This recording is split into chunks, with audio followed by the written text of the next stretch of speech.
Okay, my name's Debbie Dowie and I'm the founder and chairman of a charity called Boot Out Breast Cancer. Okay, and do you want to tell me a bit about, obviously, the situation that brought you to Yep. the charity? Well, I was diagnosed with breast cancer 4 years ago, and I've been in voluntary fundraising for a long, long time, the last 10 years or so.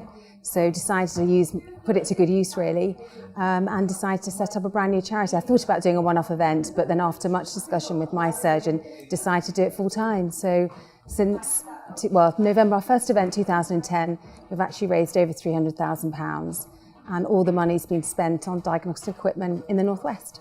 Fantastic. Can you tell me a little bit about, obviously you get to meet some ladies who have strong stories, a little bit about that maybe?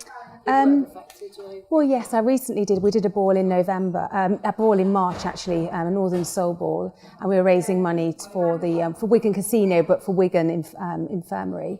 Had a friend that was a pharmacist and she tragically died of breast cancer the year before. So it was quite poignant. We did it for Wigan, the Thomas Lineker breast unit, and they actually opened a whole new suite with all the equipment. So it was a really nice, we managed to get her husband and one of her daughters there to be at the opening of the brand new suite. So yeah, it's a really nice feeling, and it was just great that they were there. So it was a positive thing happening out of something really, really, terribly sad and negative in their lives. So yeah. Do you know, with the new machinery that's been bought, approximately how many kind of ladies that's helping out? Well, to be honest, it's making a huge difference, and people are getting that early diagnosis, which I know is so key to survival. Things get very dated very quickly, so we only buy the latest state-of-the-art equipment, and it's all about getting that early diagnosis. Some of the new ultrasound machines that they're wanting, we're actually fundraising for a piece of equipment for the Nightingale Centre, which is one of the leading centres in Europe, and they've asked for a new ultrasound machine. With this, we'll actually ultrasound it, they'll actually be able to find out how stiff it is, and if it's less elastic, which means it's non-cancerous, but if it is stiff, it means it is cancerous. So they're getting that diagnosis immediately, as opposed to having to wait weeks and weeks. And I know what it's like to have that diagnosis and then have to wait to get the sort of the next plan really of what's happening in your life. Okay, so with all the events that you do, have you had one that's been a particular favourite so far? I think probably the first one, that was our first event, was in a Bollywood ball we organised in Gorton Monastery, which was amazing, so brightly colourful. And we're actually so much so that we're actually doing another Bollywood ball next year, but this time at the Point in Lancashire Cricket Club. But we've got some amazing supporters, so yeah. But it's just lovely, it's bright, colourful, yeah, and it's a good feeling. So obviously it all keeps you busy. Do you have children of your own? I've got two boys, One's 20 and one's 16. Will's just about to get his GCSE results on Thursday, so that's quite exciting. And Ollie, he's 20, he's second year at uni. He's just doing an internship in London at the moment in a bank in London. So they're obviously a bit older, but did you ever find juggling home life and work life quite hard?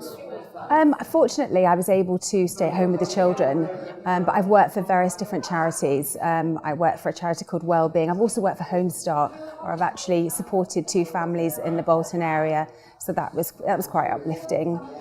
So yeah, I've always done something. I've never been stay at home. I've always had a project on, sort of set up and help PTAs and various, just with my contacts really. I've always done fundraising, so it was just using all my knowledge and contacts really to good use.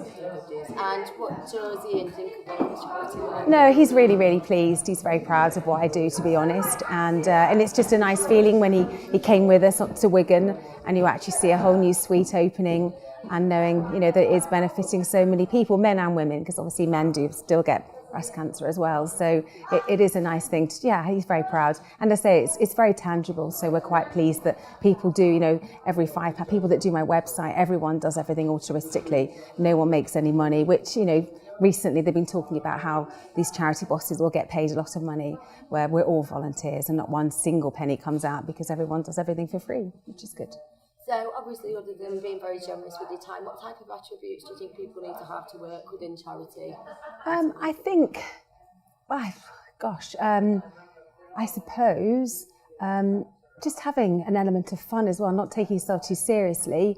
I get to meet lots of people. I get to meet lots of sort of sad situations too, and I think it's quite nice. I suppose people have seen that I've actually been through it and come through the end of it.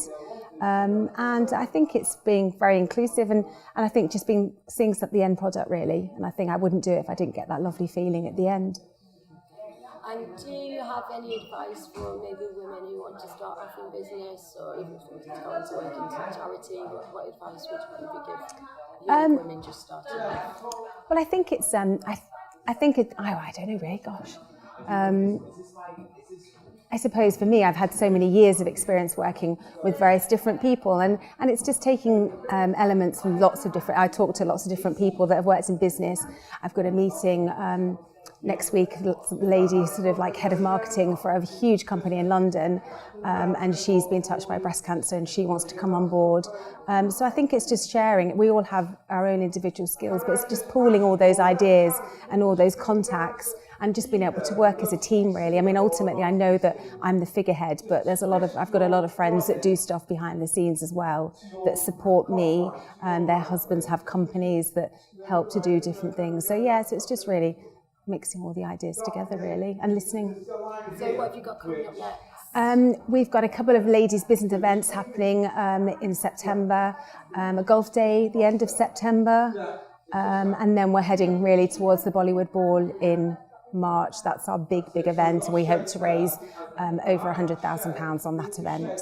And how much is the charity raised altogether? But, just over £300,000. But we don't like to have anything in the account. It's all spent straight away.